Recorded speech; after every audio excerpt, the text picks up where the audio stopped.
So Nick, it turns out by wearing these wired, I'm actually like more on trend. That's interesting. Your sound quality hopefully is a little better for everyone else, but you're a little muffled. Oh no, I hope I'm not too muffled. Let's listen. Oh, there you go. Now you're better. We'll find out. Hopefully, it's a little bit better. But it You're good turns now. out that by wearing wired, I'm on trend, right? Wall Street Ooh. Journal, I think it was Wall Street or the Times, they released an article today to say that all people were like actually going back to wired because AirPods were too popular that they were no longer popular. Really? Are Yes. you being serious? Oh, and Here, of I course, thought my you just wanted sound to is look like like I'm hearing. me. I'm like, where's it coming from? Nobody knows. What are we talking about today? We are talking. Well, it's funny. We were talking to a bunch of customers, and they said, you guys on this virtual selling live talk about a lot of things, but you haven't talked about virtual selling. And so it hit me. I'm like, well, with all the changes we've had in COVID, all the things we've seen with remote selling and virtual selling, and technology, the new skill sets, and we haven't covered it. We've touched on pieces, but we've never actually We said, leapfrogged over it. yeah. So I was like, oops. So I felt like it was my duty to go and bring us back so that you could go and answer these top questions. And today it's going to be all about virtual selling and what you need to know to get started. Yeah, yeah. Good morning, Billy. Thank you so Hey, much for Billy. being live. Okay, where do you want to start? So what is it and why now? Oh, that's such a good question. I think why now should have been like why not 5 years ago, but that's almost a different question. So what is virtual selling? And this is great because I think that there's still a lot of companies that are like defining it and coming to a central conclusion on what it Mhm. is. I think the way we define it is how do you go ahead and start and move an entire sales cycle without being physically in person with somebody. And oftentimes, this means that it's not that we're taking our meetings, our in person meetings, and then just moving them to online. But rather the other way around, where, how do you go to very concise methodologies, online prospecting, closing deals? And what virtual selling does is it helps us surpass barriers of geography and time zones often because we're no longer having to worry about where people are. Really well valuable for B2B service-based companies, but there can be, everything from manufacturing, industrial, and other very large products where it may not make sense to have somebody fly in to let's say, a manufacturing floor. We can now show them with a video from our cell phone. We're like, oh, hey, you want to see the machine? Here's the machine. Oh, hey, you want to take a look at how it operates at a client site? I'm going to take you to that client site, or I'm going to have the client send me video for them. And can Mhm. we have there's both the synchronous, how do we have conversations at the same time, usually 20-minute sales meetings, and asynchronous, how do we send conversations, emails, video at the time that makes sense for clients? So virtual selling, big picture, how do you move an entire sales cycle and high value specifically without ever being like handshaking a client? Hmm. So in summary, it's really unlocking those boundaries that we used to have when we had to meet face to face. And you kind of hinted on something too with that synchronous and asynchronous. Yeah. Are we getting outside of time? Is time no longer a boundary as well then? You know what? It's starting to be. It's, the fact that, I mean, I'm an early bird. And I will wake up at like, 5 o'clock, 6 o'clock in the morning, You and start emailing at 6. Kim, turn off notifications. So, but I will start sending those messages. But that means for me, That means usually by about 3 o'clock, 3:30, like my brain is done. I'm like, I have Mhm. been working since like 6:30, 7 o'clock in the morning, and and I'll go till 3:30. It's replacing for me the 8 to 4s, for some people the 9 to 5s, some people the 10 to 6s. Who really cares anymore? We should, to a certain degree, be able to transcend those time barriers, assuming that you can still service the client after the sale is made. And Hmm. hello to all the amazing people. Thank you so much for we're getting all these people saying hello. Hello, Billy. Hello, Michael. Hello, a few other people I think are online, but they're so quiet. That's okay. We'll get them in there with a few more questions, or a question of, if you have your own questions, please throw them in the chat and we'll answer them as we go. Yeah. Uh, I have a big one for you, Kim, that has come up a few times. Yeah. And most of the time when people ask me is, what are the biggest mistakes people are making in virtual selling? But I think it might be interesting to even say, what are the less obvious mistakes people are making that are killing their virtual selling? So which one do you want me to address first? The biggest mistakes or the less obvious mistakes? Like the ones that are like, well, I feel like this is fine. I had no idea. I kind of want to go with the latter, the less obvious, because I feel like it's more common. Yeah. What do you think? Yeah, let's touch on that, right? Because, Okay. and I think this actually kind of will nicely understand why virtual selling really has its own place. This isn't about sales done via video conferencing. This is like virtual selling has really created its own subset of category. And that the biggest reason behind that is because virtual selling takes more discipline than a traditional sales methodology. Just because we can do it faster doesn't mean that that's how things actually work. It's faster, but in different steps.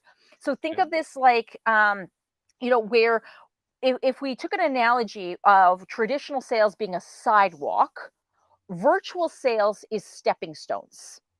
We're still walking down the same path. We just are constricted by the amount of space that we are allowed to have in each one of those steps. And it's not that we're trying to jump from step to step, because if you were walking down a sidewalk, you wouldn't walk and then say, I'm going to just leap. I'm going to leap, right? If we're walking down stepping stones, we're not going to say, if we wanted to, we could try to leap across them, but Hmm. it's wouldn't be a natural way that you would walk if you were walking. So some of the more less obvious converse like things that people are doing is that they're saying, well, this is great in traditional sales. I will have 2 meetings and then I get to proposal. That's fantastic. I will meet with the client, and then the next meeting will be proposal, because I've met with the client for an hour and a half. We got all the information that we needed. Our next meeting is naturally going to be a proposal. Virtual selling, very rarely are you one and then done, because we've created the constraint the same way of a stepping stone, that we only can limit ourselves to usually about 20 to 30 minutes in most of these meetings. Very Hmm. rarely can you hold the attention span of someone for an hour, unless those people that are watching us live think that we should have like a 3 hour marathon on LinkedIn Live.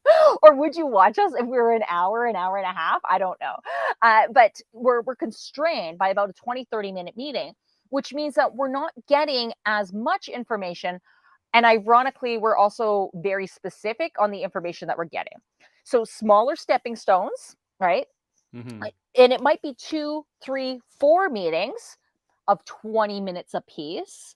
Ultimately, we might be spending about the same time as we were in traditional. And let's say it's an hour that we spent in an in-person meeting. We now have to do probably about 3 20-minute meetings.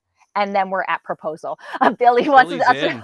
in. Billy's in for the 3 hour marathon. And actually, Billy had a really good question that I'm going to pull up, Kim. I actually wanted to Yeah. talk about some of the things in virtual selling that still surprises us. Yeah. And I think Billy's question is right in that wheelhouse. Is, has SDR work changed at all since selling went virtual?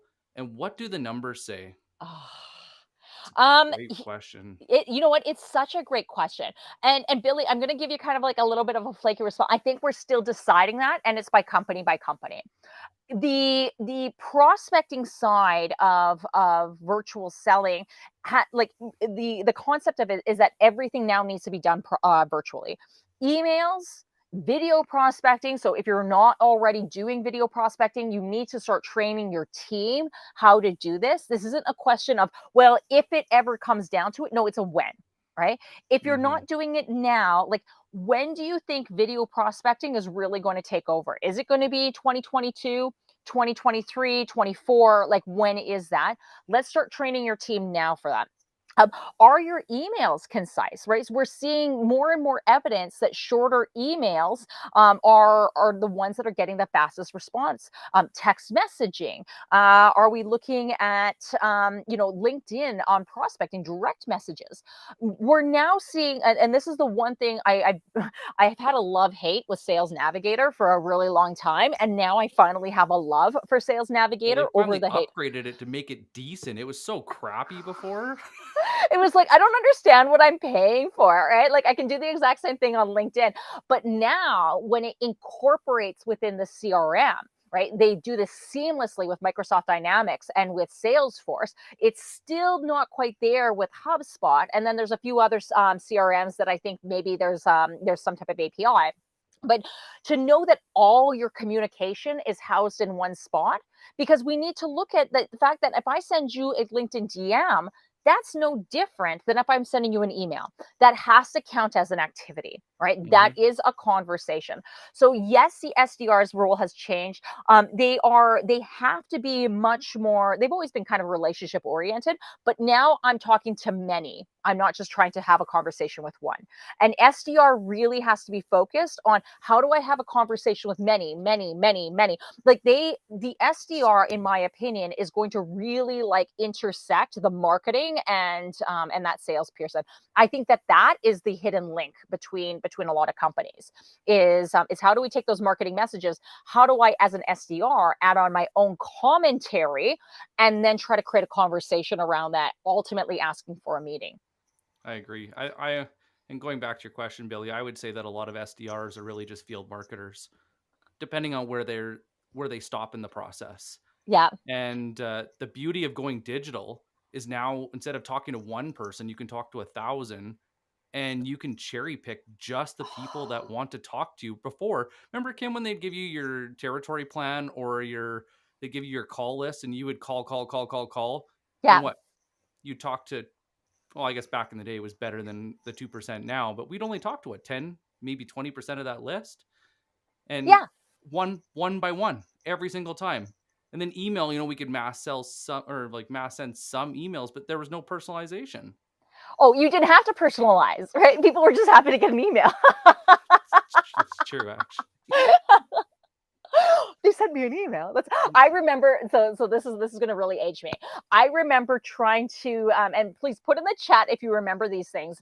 Um, I remember doing my first ever personalization email. I was working for Xerox at the time. We were using Outlook, and I Right. used mail merge with an Excel spreadsheet and an email to ultimately create personalization. And I think I was inviting people to like an open house or something, and it was amazing, like, how many responses I got. And everyone was like, "How did you send so many emails?" And I'm like, "Mail merge." So I don't know if anyone remembers the days of mail merge, but that's definitely aged me. But it's like personalization. It's Personalization is more than just putting someone's first name in the And email, role. right? First Yeah, name at role. at company. Hey, Nick at KO Advantage Group, right? VP of Sales. As a VP of Sales, right? Like, identifier. So what, like, it's more than that. Now, I did give, and now everyone's going to take this little hack. Choosing to do marketing emails where you try this out, put the personal identifiers inside the body of the email. Okay. It is amazing how the way that we read things, the moment we read and we see our name in the middle, all of a sudden it talks to us, right? When it's as a first name, hey, Kim, right? Did you know companies are moving to virtual selling more than ever? Question mark, right? Hey, I was talking with Kim, and she said she didn't understand why companies were moving to virtual selling more than ever. And I'm like him me or something, or what actually these emails I would typically write is like, I was talking to Nick and he said, and personal identifier, Billy still hasn't booked a meeting with us, and I asked him, personal identifier, Billy, why hasn't he? Right. And I kind of like wrote it as like a little bit of script. I got so many replies to a marketing email, right? Because people thought I was actually like I was writing a story with their names in there. So you can personalize things in different ways. Now, and that's a hack, right? As opposed to actually going to somebody's LinkedIn profile, taking a look at what they have, finding commonality, finding interest, applying it, and then using that as a hook essentially to create a stronger email. I Yeah, think we the went off a tangent on that one. yeah, I was gonna say just kind of for just to kind of wrap it up. What? I What? not not the whole thing though, but um, I was always taught the 10-80-10. I've You never heard 10, 80, customize the 10. first 10%, you leave the main 80%, and then just the last 10%. And that, that's what I always got taught. But I think that's what everybody gets taught, and that's why the your trick Yeah. is very clever and storytelling on top of it, which I think virtual selling unlocks, Yeah. which we never could before. Oh, we get Yeah. lots of comments. Lots of comments today. I love you. We're gonna have to change our feed so that we have all the comments on the side of our feed. I think I might actually be able to. Did it work? I don't know. Billy, Kinder, Kim, comment. Okay, we'll see if the like, comments start coming up. Okay, so okay, let's go back to virtual selling. Like, what it is, what isn't it? And we have some massive love for mail merch. I love it. Everyone's like mail merch, yay! Until like we had to actually go back and use it. We're like, oh, this was such a pain in the ass. Yeah, no kidding. Okay. So with virtual selling is shorter meetings, right? Shorter meetings, intentional with the meetings. There we go. Yeah, now we There can we start to see the go. comments. Absolutely. Next week we're gonna run with the feed maybe, and have all the comments live on our feed. Uh, Ooh, we could do an uh, Ask Me Anything episode with Kim. oh my goodness, that'd be so much fun. Ooh. So shorter meetings, right? Mhm. The goal with virtual selling is to get your meetings down to 20 minutes. Okay, that is the goal. And ideally 30 minutes. So as an example, right? I had 11 meetings yesterday. 11. Right. I did not work 12 hours. Let's be very clear. Right? I felt like I did. But I did 11 meetings in 6 hours where I was having a conversation with one of my colleagues, one of our teammates. And I said, when I was in traditional sales, like a super busy day for me was 5 meetings. Right. 5 in-person meetings. Now I am more than doubling that because we're able to be in, be bold, be gone, be in, be bold, be gone. And and to know exactly the value that we're creating, because number one, this has to do with attention span of people on video calls, right? we Mhm. just we just don't have the attention span. I could be chatting with you, but I could be chatting here, and I'm chatting with you, and I'm chatting here. So we need to make sure I'm be brief, be bold, be gone. Okay. Number two, we also need to be more intentional about the purpose of that call. Where Mhm. when we were in person, we just started to open up the conversation, and we just naturally allowed it to flow. And then I don't know if we got there, it was great. If the 1 hour meeting moved into an hour and a half, we were high fiving. It was fantastic. And then we still had this time where we would chat and talk all the way to the elevator. You don't get that time anymore. So now you Mhm. have to ask yourself, what are the questions I need? What is the information I need from the client to get there? And be very specific on this. This actually creates constraint or finite systems when it comes to where you are in the stages of the sales cycle. As a salesperson, and if you're brand new to sales, this should actually make you really excited, because what this means is it no longer keeps that arbitrary feeling that I don't know where I am in the sales cycle. And then number 3, when we eventually get to proposal, it means that we're now very clear. We actually have a feeling, we're gut reaction. We are going to close this deal. We already feel 80% confident that we're going to close this deal before we propose. And if we don't, we host another 20-minute meeting, another 30-minute meeting. We have lots of great stuff coming through here. We have Hmm. people who are we've been talking about personalization. We might have to have a whole topic just on personalization. I think so. Have you realized a higher close rate with a higher volume of meetings? So Billy, yes, but not too much of a volume of meetings, right? Very rarely, like unless we're talking about a significantly sized deal, very rarely do I go beyond 4 meetings before I close. Right, most of my meetings, and just to kind of put this into perspective, um, any client that is 50K and below, we can usually close. It's 3 meetings and then proposal at the Hmm. very most. It might be 2 meetings and proposal. More than likely, we actually try to extend it a little bit because there might be multiple decision makers. So then it's 3 meetings and then proposal, right? For anything sub 50K. Um, I am working on a couple deals. So there was 2 recent deals that were greater than 120,000. One of them was, I think, maybe 6 meetings, but we were able to do maybe 5 meetings. It was like actually one a week, right for a month. That was actually really good. And then there is one that is going to be significantly more, but that one has a lot more decision makers in place. I'll keep you posted on that one. The client we met yesterday, he says, it's Q1, Kim. It's Q1. So we'll see what happens. Well, I might be doing a bottle of champagne for one of our one of our virtual Strategy selling day. days. Yeah. Woo! Well, oh my goodness, I wish. Right, we have strategy day in 2 weeks. I wish that we would close that. Nope, we got to be Oh patient. yeah, the first week of But December. yes. So and then usually within those 3 calls, like I have I have yet to feel like if we get to proposal by that fourth call, right? I have yet to ever get to proposal and feel like I'm not going to get it or we actually don't get it, right? We have an incredible, I would say, even as our entire team, when we get to proposal, we close proposals, We right? also qualify a lot faster too, which I We want to go and qualify a really lot faster. highlight. And Billy, like, even though we have more meetings, we're only talking maybe one more or two. Like, it's not a Yeah. lot more. We're not like tripling the amount of meetings. But we also disqualify a lot faster, which allows us to be more nimble. And so we're a lot of people would throw them into their deals and say, well, they didn't get the deal. We would disqualify them as a lead, and they wouldn't even hit our deal flow because Yeah. they're not a qualified deal. Within the first 20 minutes we know, right? Hmm. I mean, this is dating, right? This is dating 101. For those of you that remember the days of dating, right? Maybe some of you are still currently there.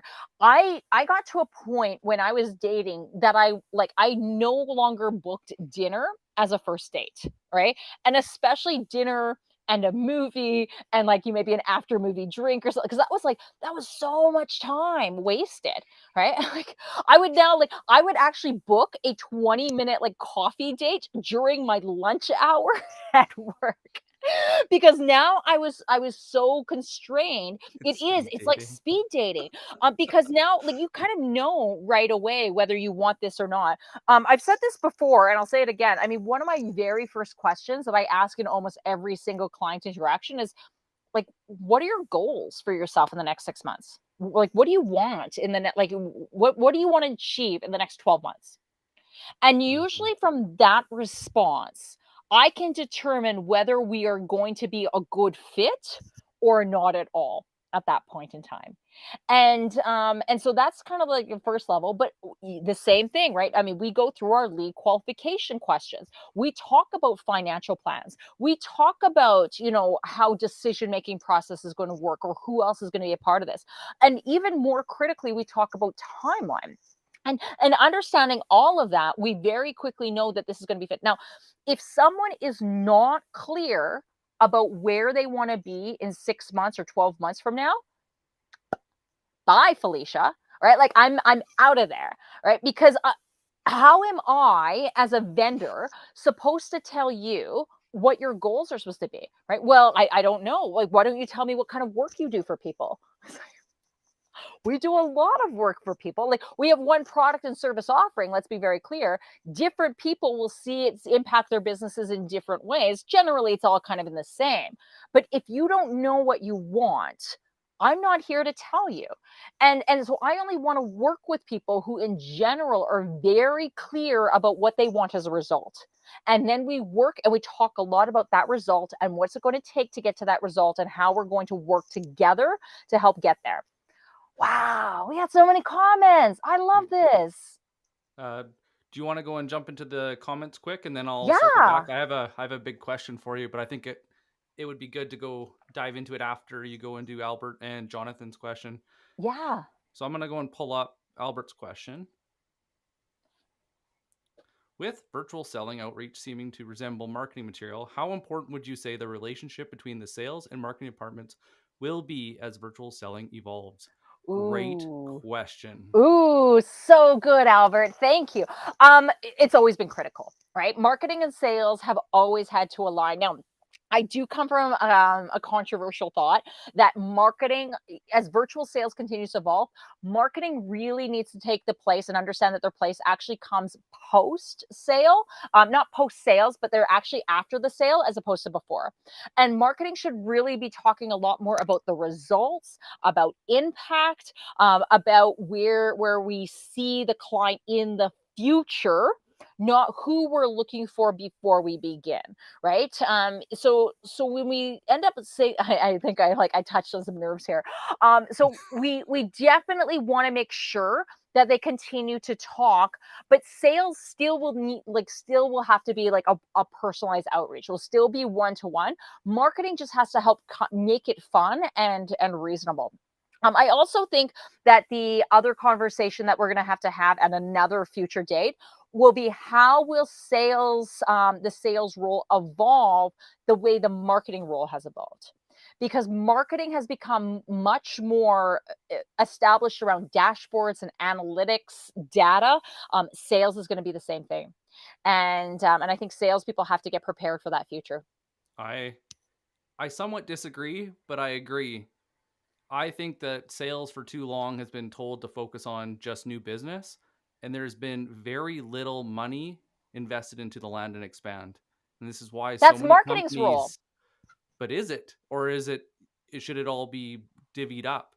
And sales and A marketing, salesperson should not be responsible for like, that is either client success or it's marketing. A salesperson should not be responsible for going through and continuing to expand a relationship. They have to go out there and get new business, because otherwise, if a salesperson is only there to eat babies, I'm going to eat babies and eat babies, there's going to be no more babies to eat. Okay, the salesperson has to go out there and get net new business, not generate stay in playing in the waiting pool where all the clients already exist. I Are you disagree. visualizing eating babies? That's okay. Good, good. I You think should that disagree. marketing should own pipeline, and I think sales should be there to go and help the people that want to buy. So instead of doing the 125, 5 and 1, sales could just focus on the 5 and not the 100. And with technology, they can do that even more laser focused, but So you're saying that marketing should own pipeline. Then what does sales do? they work together. There's an overlap. Their sales is an accelerator and they do more buyer enablement. But this is the thing that, and maybe this is a conversation for another Oh, day, we definitely have another but conversation for another day. I was gonna say, but it's gonna be interesting to see how this, like, demand gen, like proper marketing, aligns with intelligent automation Okay. and where that's gonna go. But I think we should jump into Jonathan's question. Yeah, let's talk to Jonathan's question, and then we'll have to wrap up our show. Um, okay, go ahead. What, in your opinion, is content sharing overload? Is there a common number of posts content you can share before you start spamming someone's LinkedIn feed? Great question. Oh my goodness. So is there content sharing? So yes, if it's self-promotional, right? And I think this is where a lot of people get themselves too caught up, right? If I'm working for a company, I like the company says, "Hey, listen, we've just released a marketing piece. We want you to share it." And I'm like, I don't know if I really want to share it on my personal LinkedIn, but okay, I'm going to. And then I go ahead and I share it, but then everyone else is sharing it. And so if a buyer is connected to me and let's say six other of my colleagues, they see the exact same piece of content. And LinkedIn algorithm says, we've seen this before. I don't know if we're going to end up like we're going to end up doing that. So yes, you definitely want to make sure that I mean, you want to share your company's content, but make sure it's within a balance of other pieces of content that you're already sharing. If you Hmm. share one piece of content and it's always self-promotional, people are just going to stop listening. Right? If you share one piece of self promotional content in a wave of 10 personal pieces, six personal pieces, even five personal pieces, now it just feels like it's just part of the fold and part of the mix. Part of what your goal is in LinkedIn is number one, how do you create engagement?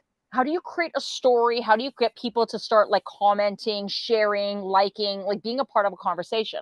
And part of that conversation doesn't mean, hey, look at this piece of content, let's all talk about it, but rather, hey, this is something interesting around a water cooler conversation. Here's Hmm. something new, here's some type of current event, here's something about what's happening, here's an opinion piece, here is just something fun, because this is the way I would talk around a water cooler.